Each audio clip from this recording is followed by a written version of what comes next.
All right, everybody, welcome back. Where are we? We are at 97.7 FM, WVFF, Veterans for Freedom Radio, the Truth and Broadcasting Corporation.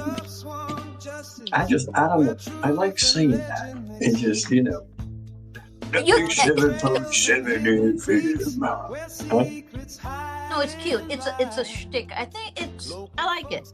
I even like that song, kind of. Swamp Justice. Yeah, I like Dean Martin better, but no one's pretty. Swamp sheriff with a heart as cold as ice. Whispers of a swamp sheriff whose heart is cold as ice. I love that one. Let's get to the applause for that one. Absolutely. You need the Christmas version of it. Christmas version. That's actually not a bad idea. I should come up with a Christmas song. No. You guys should do Vlogmas. A daily up to Christmas. It's a little late to start now. Where your theme is Christmas. It sort of centers on Christmas, but you're still talking about crime, all kinds of crime. And Alex Murdaugh Christmas. It's a new book for the kids. It's a big deal for a lot of podcasters that make millions of dollars, like YouTube channels, that kind of thing. It actually is a big deal for some channels, but you'd be the first in true crime to make a Christmas song. I think I'm going to do it. The whole month. It's got to be for the whole month. You do it every single day. And you got to have and you wear little Santa hats and you have a Christmas theme. I'm not, maybe for next year. It might be a little too soon to do it this year, but yeah, just look it up. There's a lot of channels. I watched some channels that have pretty big numbers, and they do it. Of course, they get sick and tired. After a couple of years, they don't do it because it's a pain in the ass. But anyway, are we on? We are on. We are live on the air. Everybody, thanks for joining today. Everybody, how are you doing? Speaking of Christmas, we get in the news reporting industry. Some people say I'm a journalist. Some people say I'm not a journalist. Some people say I'm a fake journalist. Huh? I don't know what a fake. Jim, I pronounce you journalist. Yeah. Well, our First Amendment didn't define a journalist or the press and the protections afforded the press in terms of what Eric Bland and Mandy Matney say it is. It has nothing to do with the college degree even. It has to do with disseminating news. And that's what you're doing and have been doing, and so have I, for years. So, I'm coming up on my 1,000th article. I've written 3 books, 3 songs, podcast. I have 115, almost 120,000 people on TikTok that follow me. And if you don't follow me, 97.7 FM listeners, get your little phones out right now. Make sure you're not driving. Get your phones out and go to Crime and Cask and hit follow. But Christmas has come early because there's a case out there, and you are, and if I know anything about it, you have forgotten probably more than I know. And it's a case called the 392 case in Hampton County, South Kakalaki. And it is Renee Beach, who is Mallory Beach's mother, is suing Greg Parker from Parker's Kitchen. It's a widely known gas station across the South, and especially in the Low Country. I don't see him much when I drive up north. Really south of Columbia is where I see Parker's Kitchen. I think he's got some in Georgia too, maybe, but Greg Parker. And for those of you playing along at home, it was Parker's Kitchen that Paul Murdaugh bought a case, 2 cases of beer. I think it was a case of beer, and used his brother Buster's driver's license to gain the alcohol. Now, Paul was not the only one who had alcohol that night. All the other people who came on the boat brought their own alcohol. How they got it, I don't know. But no, we do know. We do know. I mean, they all used fake licenses. In fact, Miley Altman testified under oath, so this is true, that she purchased from a company, I think headquartered in China, fake ID for her and Connor and other people. And the only reason they purchased it is to fool point of purchase scanners. During COVID, I worked for about a week and a half as a grocery checker. And when you're checking groceries, you look at some basic things, but it would be easy to sell Paul alcohol based on Buster because he looks enough like Buster. And when you're actually selling alcohol, you're under pressure from, people behind that person in line and other things. And, what we know though is law enforcement looked at that purchase and said that they didn't charge Parker's with negligence or anything at all. The purchase was legal. The fact that they're not kids, first of all, they're 19 years old. They know what they're doing. They put effort into fooling these point of purchase scanners, and they're successful. Then they turn around like the little rat bastards they are and say, it's your fault I got drunk. Well, sweetheart, I didn't put the alcohol in your hands. I didn't force you to go out and purchase fake ID to fool me or to fool my business. And in most states, in many, many states, certainly California, you couldn't sue Mr. Parker under these circumstances. The kids would have been considered contributory negligent, and they would not have recovered a dime. Yeah. It's South Carolina that allowed this. But to portray those kids as innocent victims, that was the first thing. You want to talk about outrage? The 392 case is a case about civil outrage. Yeah. The most outrageous people involved in this are Tinsley, Mandy, Matney, Liz Farrell, Eric Bland, and to some degree, Will Folks can't wash his hands of it and say, I had nothing to do with it. They were his employees through a great deal of this.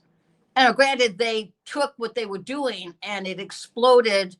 It was like, gasoline in a match. It just exploded. But these aren't innocent people. The thing is, they're not bad. They're good people, maybe good people, who just got drunk with their own power. I think they said, hey, man, this works. And we're making money at it. Let's keep doing it. Well, I don't know if they're good people. I mean, the last 2 days is all I've done as a journalist, now that you have Anointed you anointed me a journalist, is all I've done is write words, put words down, letters together, and all of a sudden make words and I put them in a paragraph. Anyway, I put them in a story, and I don't use opinion. You've read the articles. I don't think they're opinion based. I mean, they're bias based. I just state the facts that are out there, not only in court documents, but in text messages that I have viewed that were legally obtained. We'll talk about that in a minute. Mandy and Liz and Eric Bland are attacking this journalist for writing words. Oh, that can't be. Say it isn't so. I had such respect for them. Let me take a wild guess. They're threatening you. They're threatening to sue you. And I don't even follow these guys. And Eric's threatened to sue me because I posted a picture of him. Even though the guy is like... He posted the picture. He posted the picture. He's a public... Anyway, they're coming at me, fake fraud. Okay. And they go out there and they, hey, what do you know about this guy? So all they're doing is enticing all the trolls out there who hate me because the trolls hate me because either you're a criminal or the police are protecting you somehow. And they don't like that. They don't like that I write about Alec Murdaugh being not guilty, or don't like that I give JP Miller's side of a story. I should just attack. I'm not going to do that. That's not what real journalism is. But don't you think if they put 2 and 2 together and get 35 all the time, they never get it right. Never. You objected to this the other day in a private conversation. I said they're incredibly neurotic. I think they're treatment resistant neurotic. But anyway, but they put 2 and 2 together, they get 35, and they run with it. Now, it's normal. We get it wrong. You get it wrong. I get it wrong. We get it wrong. I don't ascribe motive to what they're doing. I'd like to think that they're good people that just they're like on a runaway train of their own ego crashing into a brick wall, or they're, in the bridge over the River Kwai, they're going into the valley, into that chasm, into the water below, and going to crash and burn. And their own ego won't allow them to step off the train and say, wait a minute, we're wrong. And Liz Farrell, actually, I think, could be a really incredible journalist if she would take a break, recalibrate, and back away from, she got too emotionally involved in this story. I agree. And all I did was write about it. I wrote from the filings. I wrote from the filings in the court documents that are open to the public to see in the index in Hampton County. I think Mandy's tactics, honestly, it feels, I'm going to take you back. You were probably a spry 20 or 30 years old at the time. Joseph McCarthy. I'm kidding. She's the modern Senator Joseph McCarthy. I mean, they both built their power through accusations, driven narratives, positioned themselves as the lone truth tellers fighting a corrupt establishment. Use the media as a weapon rather than a tool. Dismiss opposing evidence by attacking the source, me. Actually, I'm not even the source, but I'm the one that's reporting it. Jim, media is always used that way. It's always, that's why we have to have lots of media. I don't use it that way. I agree, you don't. But media always has. Randolph Hearst did that. He created movie stars and he destroyed movie stars. He created politicians and he destroyed politicians. The power of press has always been understood. The power to abuse it has always been known. The solution is to have lots of different people active as press so that they have conflicting ideas. And something else the founders of our country cared a great deal about was the deep slumber of decided opinion. We're supposed to disagree. There's supposed to be that tension of, I think this, you think that. Let's debate it, and from that will come the truth. I don't mind them having a cockeyed opinion of things, but what they do. I don't mind it either. And I don't mind if people disagree with me. Fine, disagree. No. But don't go out and start to defame me and attack a journalist because you don't like what they're saying. And all I'm doing is taking stuff from the public record and putting it in print, whatever you want to call it, and attack and defame me. And Eric Bland, you're an attorney, so-called super attorney, and best in Charleston or whatever it is. Start acting like one. Quit playing this victim baby thing while you're attacking me. Stop attacking me. Stop defaming me. Stop it. You're doing bad things because you're laying in the weeds with dogs who have fleas, and you're going to get up with fleas, and that's what you're doing. I'm tired of it. Stop defaming me. You've been warned. No, I agree. All I've done is just write stories. When he first appeared on the scene, it was with the blessing of Fitz News, and he was this white knight. And that seemed good, and I like that idea. We need good attorneys. We need plaintiffs' attorneys. And then he filed on September 15th of 2021. You could go look at it, except they removed it from the public index. But anyway, he filed a complaint in what's referred to as the Satterfield case. And I looked at it and said, as a pro se litigant, I couldn't file that. A clerk of the court wouldn't let me get away with that sloppy, it's a complaint is a formal document. It has to conform to the rules of civil procedure and local court rules and whatever. And it didn't. And I thought, well, this is odd. And then I looked at the next one he filed on October 5th, I think, of 2021. It was worse. And then after a while, said, wait a minute, this evidence that he's attaching doesn't support the narrative he's claiming. The money was stolen from Nautilus Insurance Company and from Lloyd's underwriters. It wasn't stolen from the Satterfields. They were never entitled to a nickel of it. It's stolen money. It belongs back with the insurance company. And then I started looking at the exhibits that he attached and said, holy cow, this is corrupt in a lot of ways. It has really, Alec Murdaugh didn't stand out necessarily as the most corrupt. And then the whole 298 case with all those beautiful exhibits disappeared from the Hampton County. The case got transferred to Colleton County. Gee, who do we know as a clerk of the court in Colleton County? Anyway. Becky Hale.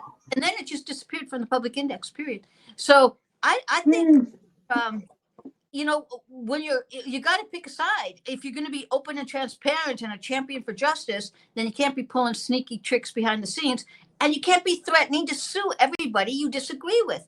Because here's something. He's threatened to sue me twice in the last 2 days. Well, that's for using a public picture which he posted out online. Stop attacking journalists, Eric. Stop attacking me, Mandy. Stop attacking me, Liz. I'm not attacking you. I'm writing what is in the public index. And when you threaten to sue people, Eric, eventually they might take you up on it and file against you.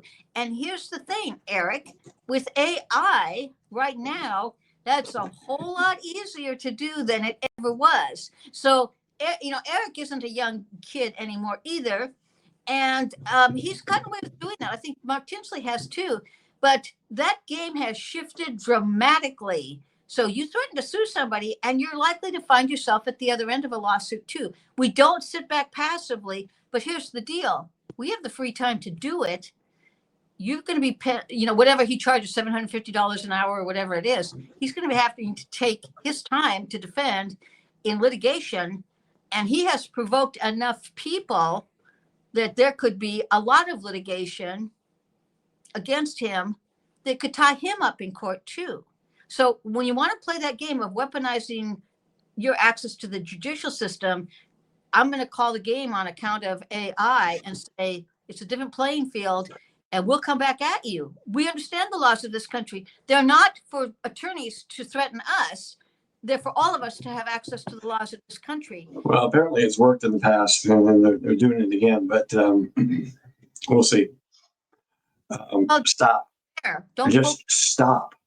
Yeah. What's interesting? Let's go through the data, because they're not attacking the data, although they have attacked some of this data, and we're going to go through that of what they've said publicly versus what the filings actually say.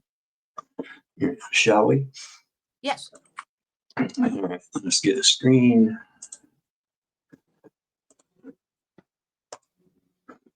Okay. Can you see that?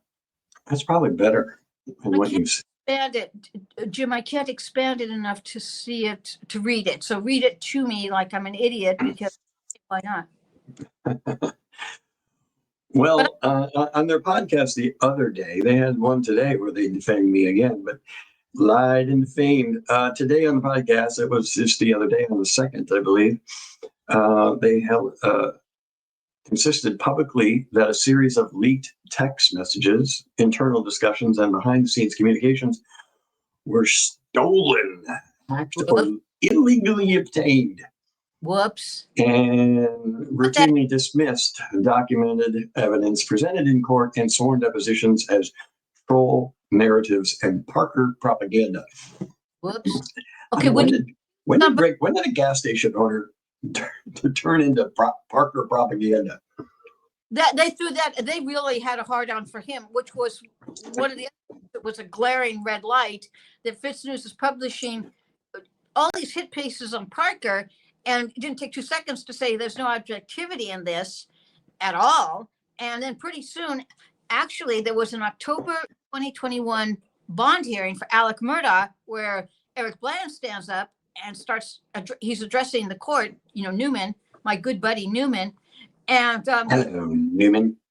Repeating almost word for word what's appeared in FitzNews. And my first thought was, he's plagiarizing FitzNews. But then I thought about it and thought, no, they're plagiarizing him. And that's why I mentioned that when Dana Kennedy contacted me and I said, send me 3 articles that you think represent you well.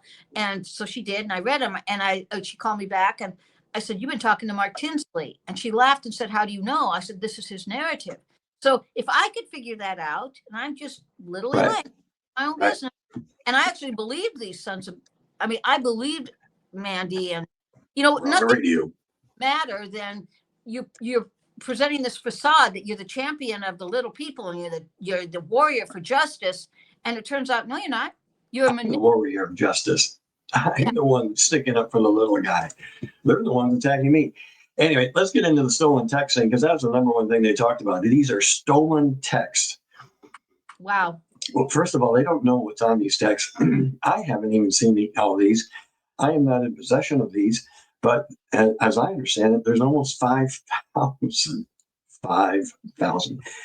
So you better start doing some remembering of what you said. But they said the texts were hacked, stolen from a cloud, illegally obtained, all these fancy words they're using. I'm sure Eric Bland was nodding his head and going, "You're exactly right." All the text messages that were on Kelly Lyons' device, and it was her personal device, it was because she got connected. She didn't do it. She was connected to the Fitz News cloud. And she even made repeated attempts after she left to get her off the cloud. And she still might be on it today. But so when you have a phone, and let's say you're given somebody's old phone who worked there, not only are you getting all the messages that were on their phone, when you connect them to a cloud, and if you do it right or wrong, or I don't know how really it works, you're going to get everybody's messages, all the group text messages, all the messages between all the text. When Mandy and Liz were at Fitz News, all their messages between those two were all on this. I think everybody can go look at it. I don't know, Dylan Nolan, go look at your phone and see if you can find it. But so that is debunked. Stolen texts, they are not.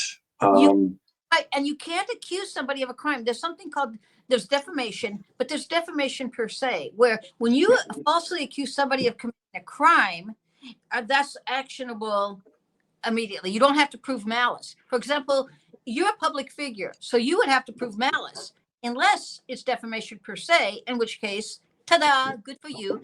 You don't have to prove malice. Right. So this was a stupid thing to do. Now, lay people or people that are not connected to the law, or not attorneys or practicing attorneys, might not know that. But certainly Eric Bland knows that. Mark Tinsley knows that. And you'd think of course. So in journalist terms, we call this, there was no theft. There was no password circumvention. There was no unauthorized access, no hacking, no crime, no law enforcement report. That is called knowingly false claim. That is not journalism in no way, shape, or form. It's actionable when Eric Bland is saying absolutely actionable, but something else. It appears. Well, they're trying to destroy credibility, because saying the texts were stolen, they're not debating authenticity. They're not debating authenticity, whether they exist or not. They're saying that they were stolen, and they're saying that to destroy credibility. And they're saying someone committed a crime, and that, ladies and gentlemen, is defamation per se. Per se. Yeah, it is. Okay, something else. When you're reckless and stupid, you have to take, if you're going to assert privilege, you have to take reasonable steps to protect that privilege. For example, I never put anything in the cloud, period. I just don't. It can be hacked. But in this instance, they had it accessible. I don't know this, so I'm going to take what you say because I know you to be truthful, and I reasonably believe what you just said is true. They gave Callie Lyons a device that gave her access to this. That is reckless. It's actually a reckless disregard for protecting what you're later going to claim is privileged information. So that's a big whoops on the fault, on the part of Will Folks and anybody that participated in that chain in the cloud. I don't get involved in any kind of WhatsApp or any kind of joint conversation ever, because any member of it can take that conversation and weaponize their access to it. People are friends one day and maybe not friends the next day. So when you choose to use those devices, you're in media, you're supposedly credible journalists, and you would know this. You have a duty to know this.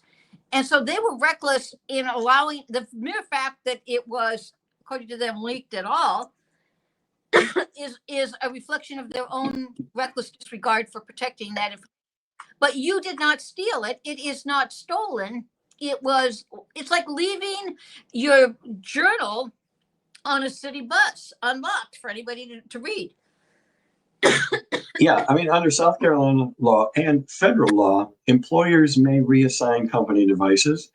Data synced to those devices is not stolen, and there is no statute that prohibits a journalist from sharing content found on employee employer, issued hardware. There's no case exists suggesting liability for retaining cloud sync messages on a company computer. In other words, their central narrative that critics say they broke the law is legally baseless. And if you're a super lawyer, you should know that, but whatever. Well, maybe he does. So not stolen. Stop saying they were stolen. You're defaming Callie by doing it. You're defaming me. Stop it. You are being too nice to them. I don't think there's any maybe in here. I don't have it in me to be this mean person. I was talking to somebody about it the other day. What you hear is what you hear. I'm not the. You ever hear those people that are like, hey, how you doing? And they talk like that all the time. I'm like, do you talk to your mother that way? Like, this is the way I am. Am I right? And you and I talk on the telephone? Is this the way I am? This is the way I am.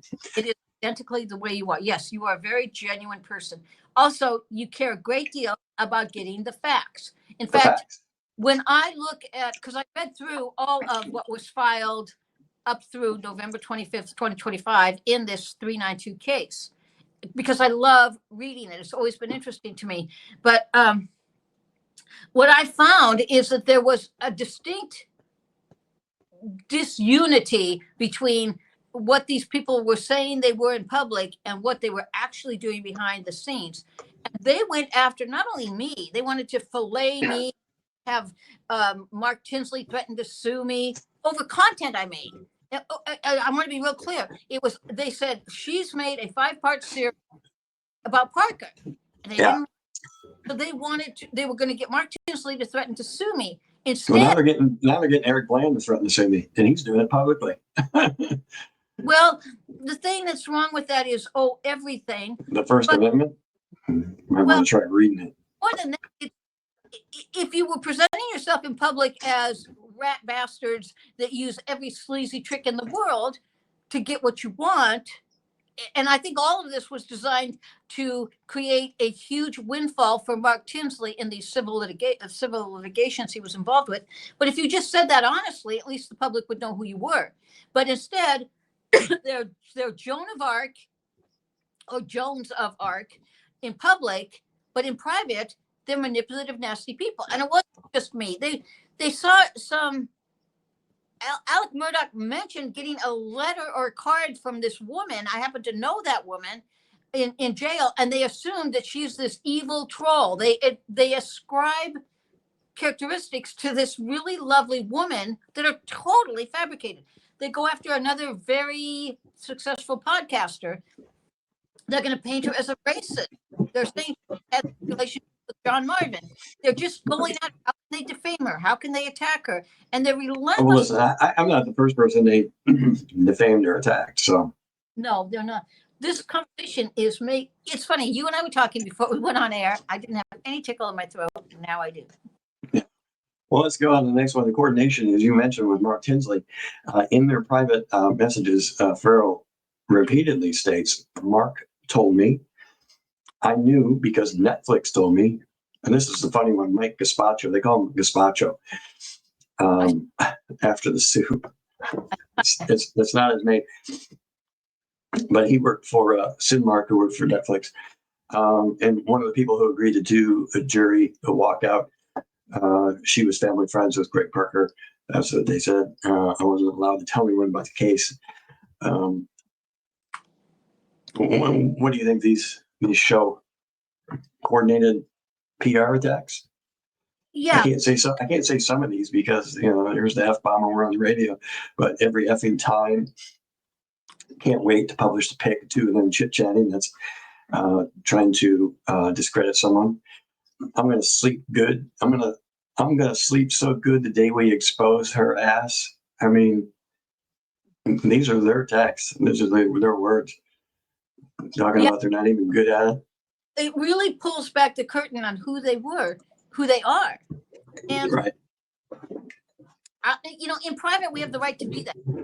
But what's interesting to me is I know you're not, you go after the truth, or you go after facts. Where'd you go, Jim? Anyway, there's facts running by and you just had to go after them. Anyway, so these people had a vendetta, and I could feel the vendetta in real time. I did not, I understood that there was a connection between Tinsley. I made content about that back in 2022 and even 2021, but I did not expect this personal, emotional connection. That was a surprise. And for an Keep talking. I'll be right back. okay, for journalists to get so involved in somebody's story covering is an enormous, insurmountable conflict of interest. And Liz should have bowed out of any coverage of any and these cases he had against Murdaugh, because her affection for him tainted her coverage, and her coverage endorsed by Fitz News was just, media. Netflix bought it hook, line, Hulu bought it hook, line, and sinker, and it hurt real people, and so this wasn't journalism. This isn't any more journalism than any other time media has lied to us. And we've got, media is at a point where it has the lowest, people have less trust in media than in any time in the history of our country, because they've lied and manipulated. Did I just see, that is Greg Parker's picture there. Yeah. Never met the man, by the way. Never met the man. I don't work with them. I am not paid by anybody's attorneys. I'm writing articles all on my own. Okay, So a little advertising here, Berna self-defense, Pabst Blue Ribbon. Go back to that. He's a handsome looking guy. Good looking dude. Never met him. Same thing you said. Don't. But I think that he has been very courageous. He could have walked away from this mess and said, it's crooked. It's a crooked system, but I got enough money that I can get past it, and I'm not destroyed by it. Instead, he said, no, it's wrong. And I'm going to keep focused on what's wrong. He's kept Mark Tinsley's feet to the fire in this. And I really admire him for doing that, because he doesn't have to. He could say, he could squash Mark Tinsley like a bug. And I sometimes think he should. But he's actually somebody that I think has had a lot of integrity and courage to go on with this. Well, they're talking about in this 392 case about the test juries, right? And here in Farrell's text messages that were not stolen, again, ladies and gentlemen, she writes, truth teller is the one who knows about the test juries and my involvement. I wasn't allowed to tell anyone what case the jury was for. Should journalists be involved in helping parties conduct mock juries, attorneys, for stories that they're writing about? If they are involved, I think they have to disclose that, because then you're not a journalist, you're a PR person. Nothing wrong with that. You be a PR person. You could be part of a PR team, but that's what she was. That's not journalism. That's not at all. It's strategizing. She helped disseminate Tinsley's legal strategy, which has a dollar amount to it. It's the worst thing a journalist could do, because she didn't disclose that she's manipulating her readers to advance his monetary interests in these litigations. So I think it's awful. And the fact that she fooled everybody, that they all did, they fooled people about, when they switched from being journalists to being PR operatives, they should have said, hey guys, we're not journalists at all. We have a point of view. We have this connection. This is Mark Tinsley's point of view. Let's label. It should have had a black box warning. Oh, so they went on their podcast though, and they said, we never coordinated with Tinsley. But the facts in the text show, by the way, these texts were subpoenaed by Parker's attorneys. And they're reading the ones that and more I haven't seen, but these, Farrell and Tinsley exchanged information about jury selections, test juries, PR timing. Mandy openly discussed strategizing, messaging based off of Tinsley's move. And they framed articles around his objectives. Their own messaging make this undeniable, saying that we never coordinated with Tinsley.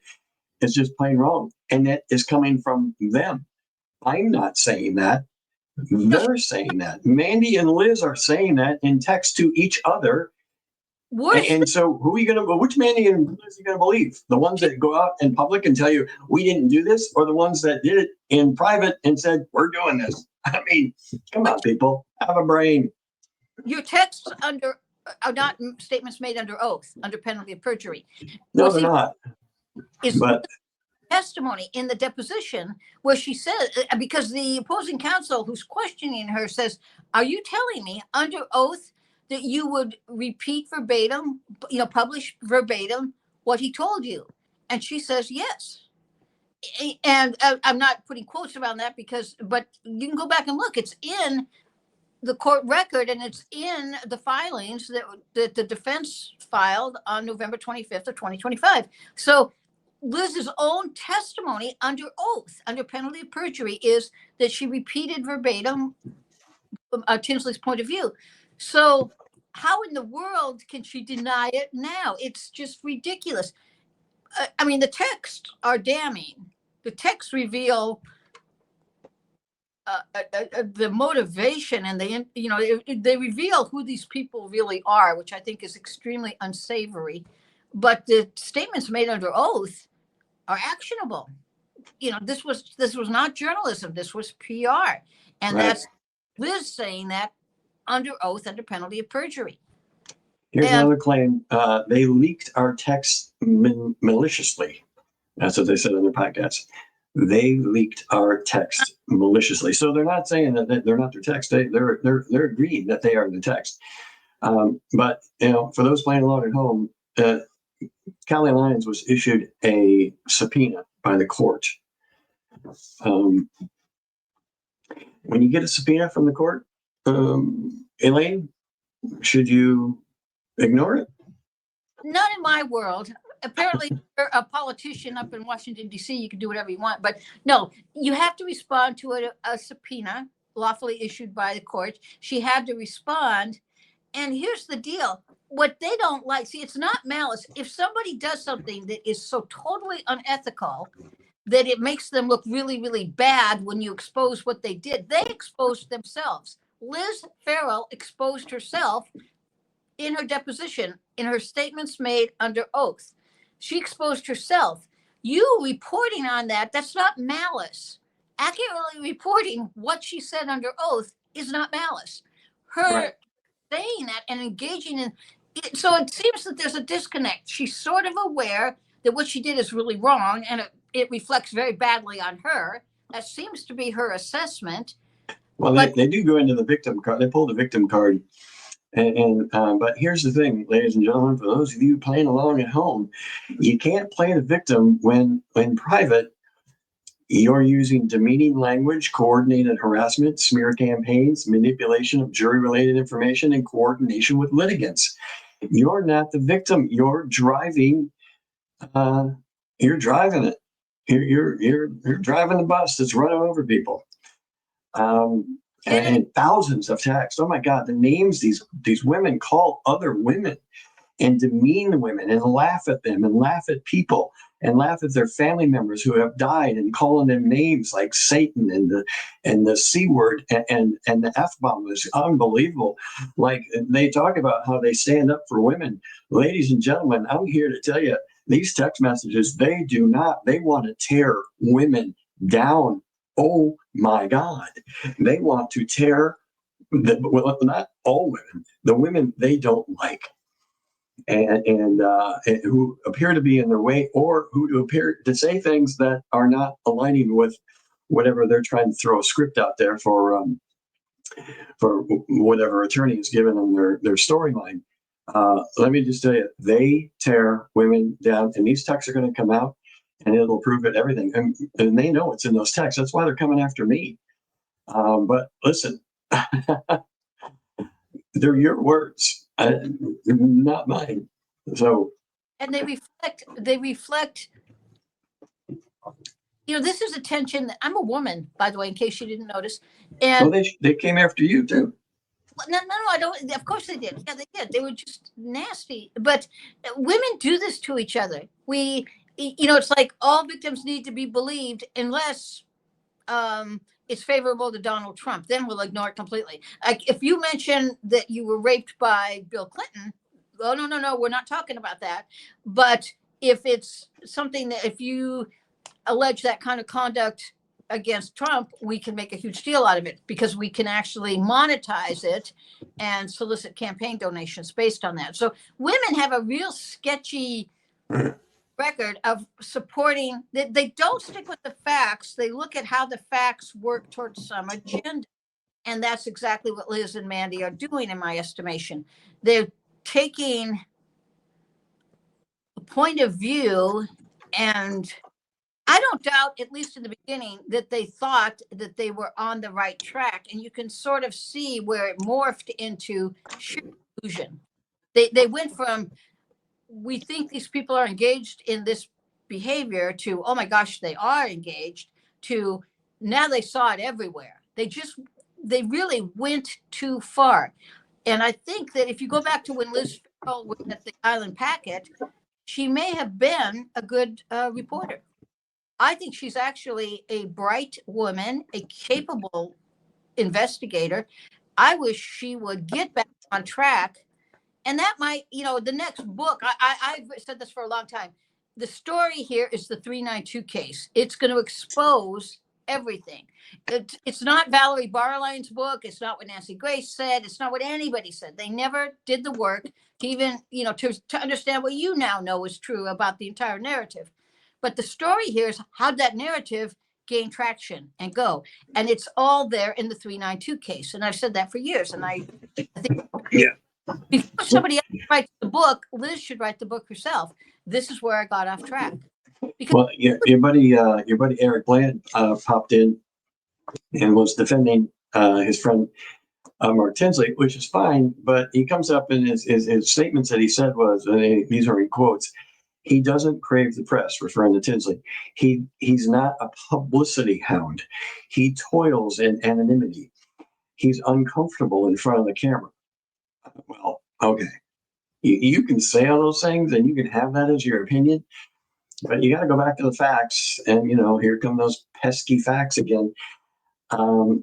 He's been on the HBO show. He's been on the Netflix show. He's been on Fox Nation.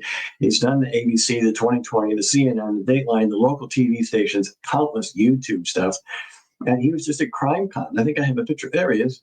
I got a picture. He was at CrimeCon, for crying out loud, as a speaker. Yeah. So let me go back to what my boy EB says. That he doesn't seek the spotlight. Let me go back to this. I mean, come on. Listen, I mean, again, just saying what the truth is. Why is the truth so hard? You got to go out and make up lies about everything and everybody. It doesn't make any sense to me. But anyways. Do they seem delusional? Jim, they're delusional. They believe their reflection in the mirror. They live in this echo chamber where they make stuff up, and they see themselves as these champions of justice or whatever. They're totally delusional. I guess he's outsourced his writing. He must be a pretty good writer too. He's outsourced that to his friendly journalists, Mandy and Liz, according to their own words, by the way. I'm not making opinions or assertions here out of the blue. I've read the text. I've seen the depositions. I've seen the court documents. I've seen the text. Believe.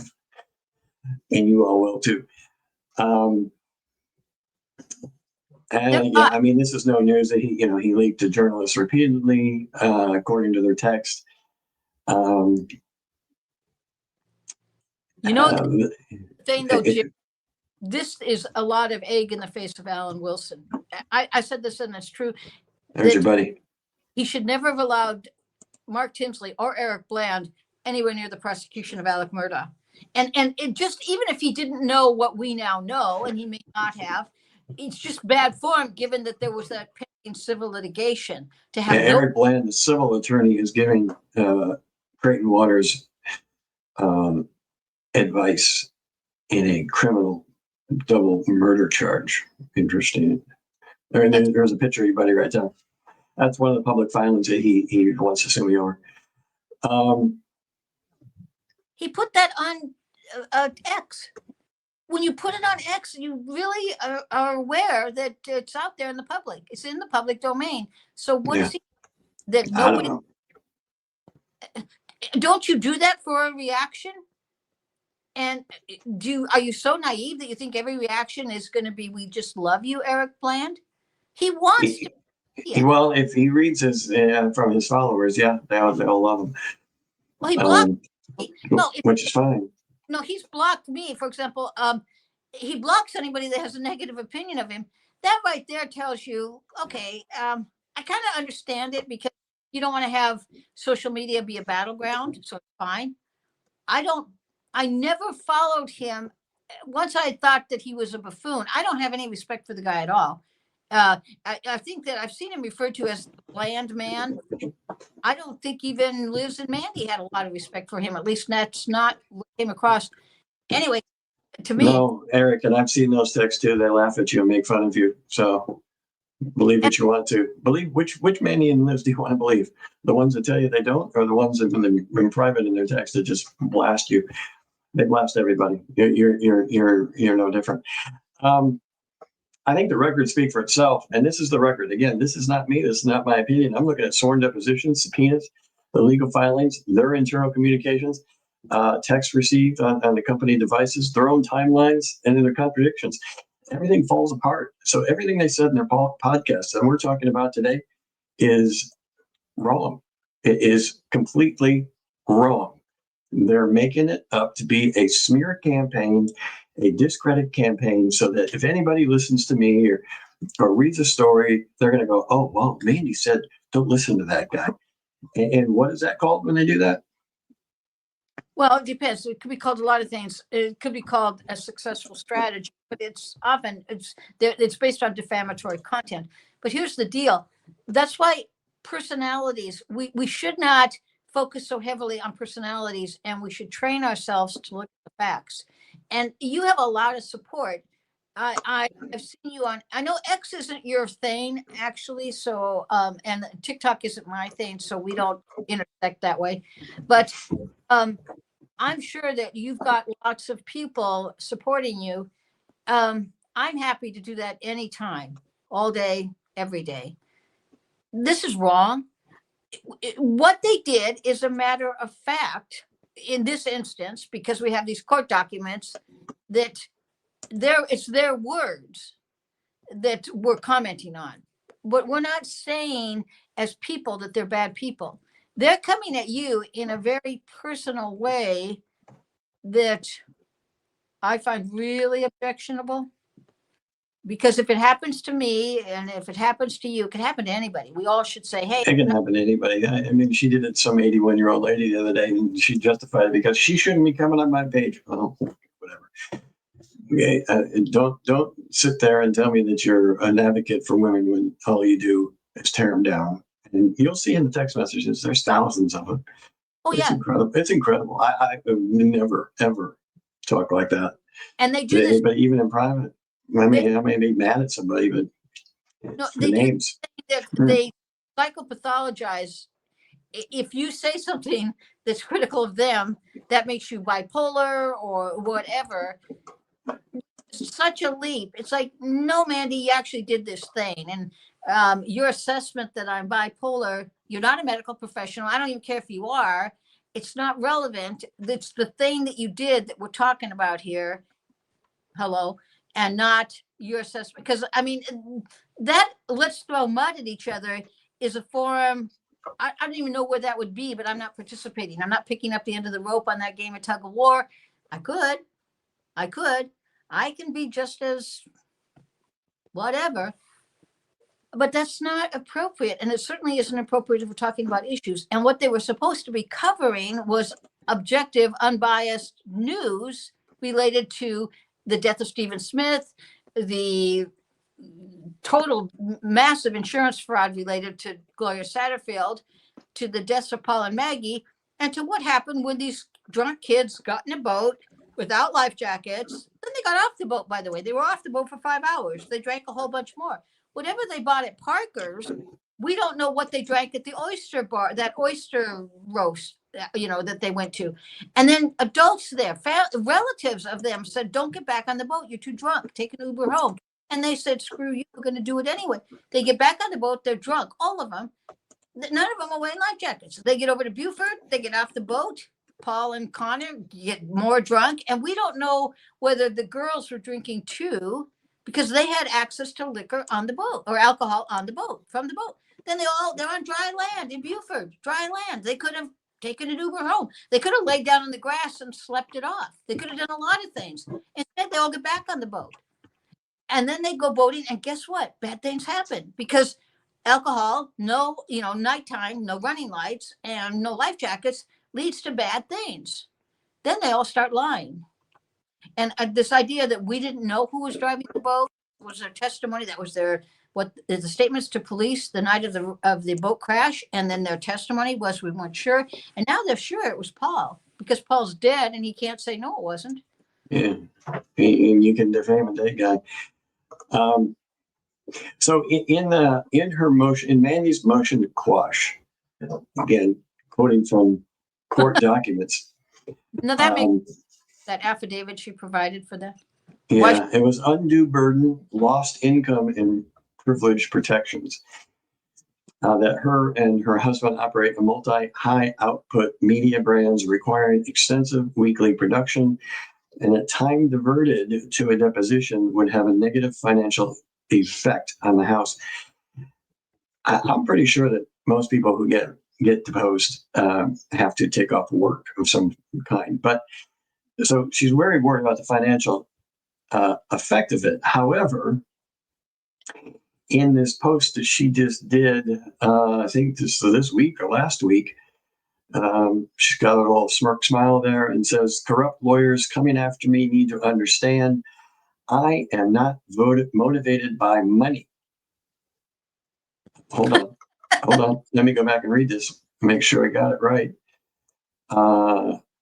Time diverted to a deposition would have a negative financial effect on the household. I am not motivated by money. I am mostly motivated by spite. And then she goes on to say something about Taylor Swift. By the way, she's almost 40-year-old woman. Following Taylor Swift.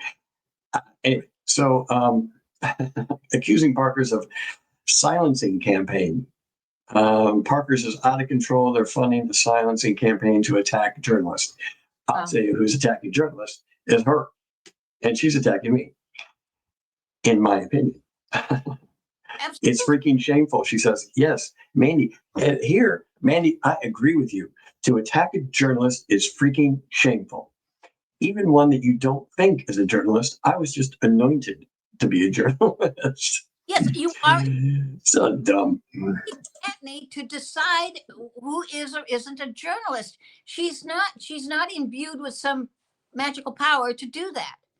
And in terms of education, anybody that knows anything about this knows that journalism, a degree in journalism, is one of the easiest degrees to get. So if you are pursuing a degree in political science or most anything else, you have collected enough credits to achieve a journalism degree 2/3 of the way through what's required for a political science degree. So it's not a hard degree, but it doesn't imbue you with or upon you. Yeah, well, hours to decide who's in and who's out. And our first and it's not anybody's decision to say who thinks they're a journalist and who's not. If I'm saying the words you don't like, and he's not a journalist, okay, whatever. And here's what's interesting is attacks on opposing counsel. In multiple posts, Matney labels attorney Mark Moore, and he's an attorney for Partners. The POS, and we all know what POS stands for, the POS attorney working overtime to harass, bully, and defame. Well, that's interesting because that group over there is working overtime to harass, bully, and defame me. However, they're talking about Mark Moore, who did the deposition for Liz Farrell and her attorney, Mark Tinsley. Jim, where is Mike Moore's podcast? I missed it. Where is he on social media with Mark Moore? He's not. Right. Where is Mr. Parker's podcast? I missed well, it. I'm going to read into this. I probably shouldn't, but I'm going to read into this by asking her to be in a deposition. They're working overtime to harass, bully, and defame her in a deposition. I'm sorry, but no, being deposed, she's put herself out there as a public figure, as an expert on this, and she's made statements, and she's directly involved in the very claims of the 392 case have to do with the defense in the case is that Mark Tinsley is the one that leaked this mediation material via Mandy Matney. So she's absolutely an integral part of the defense of that case. And Yes, and even Mandy's own words say it. Mandy and Liz, they say it. They're working with Mark constantly. Mark said this, Mark said that, Mark said this, Mark said that, Mark said that. How many times the word Mark comes up in their text is incredible. And before their stories come out, and before the public index comes out, these filings. And they're encouraging listeners to file ethics complaints. According to Parker's filings, episode 157, including Matney encouraging listeners to file complaints against opposing counsel, Mark Moore, and vowing to make attorneys afraid to ever do this again. Oops. I want you to hear that again. Afraid. She's vowing to make attorneys afraid to ever try to depose her again. Wow. Is that delusional? Evil attorneys and a morally bankrupt billionaire. I didn't know Greg How did he was a become billionaire. morally bankrupt? She's Maybe I should go to work for the guy. Maybe I should send him a bill. no, No. because I'm kidding. It was a joke. I know it's a joke, but it's not. This rhetoric is so biased. It's just dripping with her personal hatred for Mr. Parker. I'm sorry, but that's not journalism. That's not even PR. It's just vitriol. It is not consistent with any value she claims to have. And it's wrong. And frankly, I don't know if you know anything about Mr. Parker, but I looked into a little bit about him because I don't know the guy, just like you. I don't know him. I've never met him. But he doesn't just donate to women's shelters. He funded women's shelters. And if you've been like a victim of violence and abuse or any of that, you know how dangerous shelters are. And he's not just talking. Right. Well, Liz's ex-boyfriend is suing Mr. Parker, so that makes him the enemy. But What? this is, and then here's another court document that I talked about in this article. Step back. What did you just say? Somebody's ex-boyfriend? Say this again. I said Liz's ex-boyfriend is suing, alleged ex-boyfriend is suing Parker, so that makes him the bad guy. So we don't know how deep that went or if it was reciprocal. It's a joke, alleged joke for entertainment purposes only. The Parker's defendants notice in support of their own opposition to Mandy Matney's motion to quash. And here it is. This was just filed yesterday afternoon. I didn't see it. Go. On the 3rd. Oh, yeah. By the way, Parker's did not send me this. I got it off the public index. Just for those playing along at home. 2021-CP-25-00392. Defendants Gregory M. Parker, Parker's Corporation, blah, blah, blah, blah, blah, blah, by their undersigned, blah, blah, blah, blah. So they go into this. It's a 4-page document, and they use Mandy's own words against her, which is interesting. They do that. Yeah, and I say that her own words contradict her legal argument that she's being harassed. By the way, she's harassing me. And she is publicly at least the one mobilizing the harassment campaigns against me and against Parker's and against anybody else who she thinks shouldn't be talking. And I didn't know she was the judge, jury, and the executioner for the United States of America, who can talk about anything they want to, because this is a free country. We have the First Amendment. You probably got to go back and read it and see what it says about that. And they even got their own attorney, podcast partner Eric Bland, playing the reindeer games of defamation when he defamed me, not once but twice now, and for which their complaint was sent to the Office of Disciplinary Counsel for his unethical actions towards Just keep picture of her monetizing the subpoena. Parker's attorneys highlight that Matney devoted an entire episode to the subpoena, which she did. That was the one that we talked about and we debunked. Repeatedly promoted the subpoena saga as content used it to generate audience engagement. She did the same thing with me. Presumably revenue. And the defendants argue that Matney is not being burdened. She is profiting from the attention, literally. She thinks she charges $15 a month. That price might be going up. I don't know.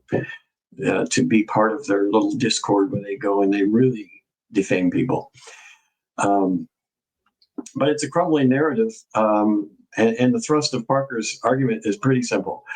If you look at all the court documents, it really, and her own text between her and Liz and everybody else, is that Mandy Matney cannot simultaneously claim that she's too overwhelmed, overburdened, and financially vulnerable to sit for a 2-hour deposition while also using the subpoena as material for a public-facing, revenue-generating, months-long media blitz. Yeah, that does seem like a bit of a conflict there. Mandy is just delusional. I mean, really, she's got this elevated sense of her own self-importance that is simply delusional, which I think reflects some echo chamber of her fan base. They're kind of cult-like. I want to read this, but Jim, we're at an hour, and I think that that pleading that you just filed, that response there, is worthy of a separate hour, because it goes to the heart of something where, especially for journalists to suddenly be victims themselves. She's put herself into this story. She jumps in, she jumps out. She wants to wear every hat. I'm the victim. I'm the journalist. I'm objective. I'm omniscient. I'm female strong. I'm the victim. Oh, that Murdaugh guy, he came after me. Him and his people. I was followed to the grocery store. I think you've got people like Zumi. Oh, didn't she generate an enemy list that she provided to the University of South Carolina? Yeah. Oh, I was on that list. Yeah. Zumi, Ginny Jams, and Sosa, and all the other weirdos that don't go by their real names. Dick Harpootlian was on the list. Seton Tucker was on the list. Okay. So. Yeah, they called Seton Satan. That's just awful. Of all the things, criticisms one could have about Seton, that one is the most bizarre. She's a nice woman. And she's not malicious at all. And I think she does try to be as objective as you can possibly be. It's not easy to sit here and. Well, what Seton does is she also presents both sides, and I think does a good job of presenting both sides. I think I would probably be more popular if, Joe Blow did something and Mandy's out destroying him and I come in and I destroy him too. I would be like her friend. But I'm going to say, okay, well, Joe Blow is accused of this. Well, let's look at this and let's look at that. Oh, you can't do that. Don't look at the other side. Only look at this side. It's journalism. Maybe she should go back to the University of Kansas and take another class on journalism and see.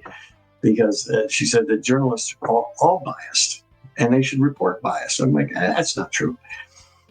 Well, no, we're human beings. We all have a point of view. She's confusing. She needs a better dictionary. She's confusing her perspective, which you have, which, typically is a kind of bias. But as a journalist, you train yourself to remove that from the content you publish. And that's where she's fallen down. But it's a kind of simple too. It's that power corrupts, and absolute power corrupts absolutely. And they're just delusional. They're just way off track. Yeah, it usually comes down to money, power, or sex. It's always the evil, right? Yeah. Yeah, it really is. Let's wrap this up because going to go on and on and on. We could go on forever on 97.7 FM WBFF Veterans for Freedom Radio, the Truth in Broadcasting Corporation. I am Crime and Cask from Crime and Cask Investigations, James Seidel, or as Frank calls me, Jim Cask, and the illustrious Elaine Greenwood from SuperWoke News on X. We will take this up later. There's a lot to talk about because honestly, every day there seems to be a new filing in this 392 case, and the filings just keep piling up. I mean, The amount of hours that these people are billing has got to be enormous. Well, Jim, you know I have a fondness for doing a morning drive time show because I do think news happens every day. It's not old, it's news. And so you can't expect an audience to go back a week and say, here's what happened. It's so much easier for them to understand it when you're reporting it every day, which is why I like that kind of format. I always go a more informal conversational tone because I think it's missing in media, to be honest. And there's a perspective you have over life, over a lifetime that is valuable sometimes, and we tend to ignore it. Anyway, that's my story. I'm sticking to it. That's it. Yeah, no, I can't do a drive time in the morning. I'm still recovering from cancer. By the way, yeah, hey, Mandy, Liz, you're picking on a cancer patient. Just to add that to your little podcast, let's go make fun of his cancer next, right? Which is one of the issues why I came off camera. But anyway, that's it. 97.7 FM, WVFF, Veterans for Freedom Radio. We're out of here, right, Frank? See ya. Bye.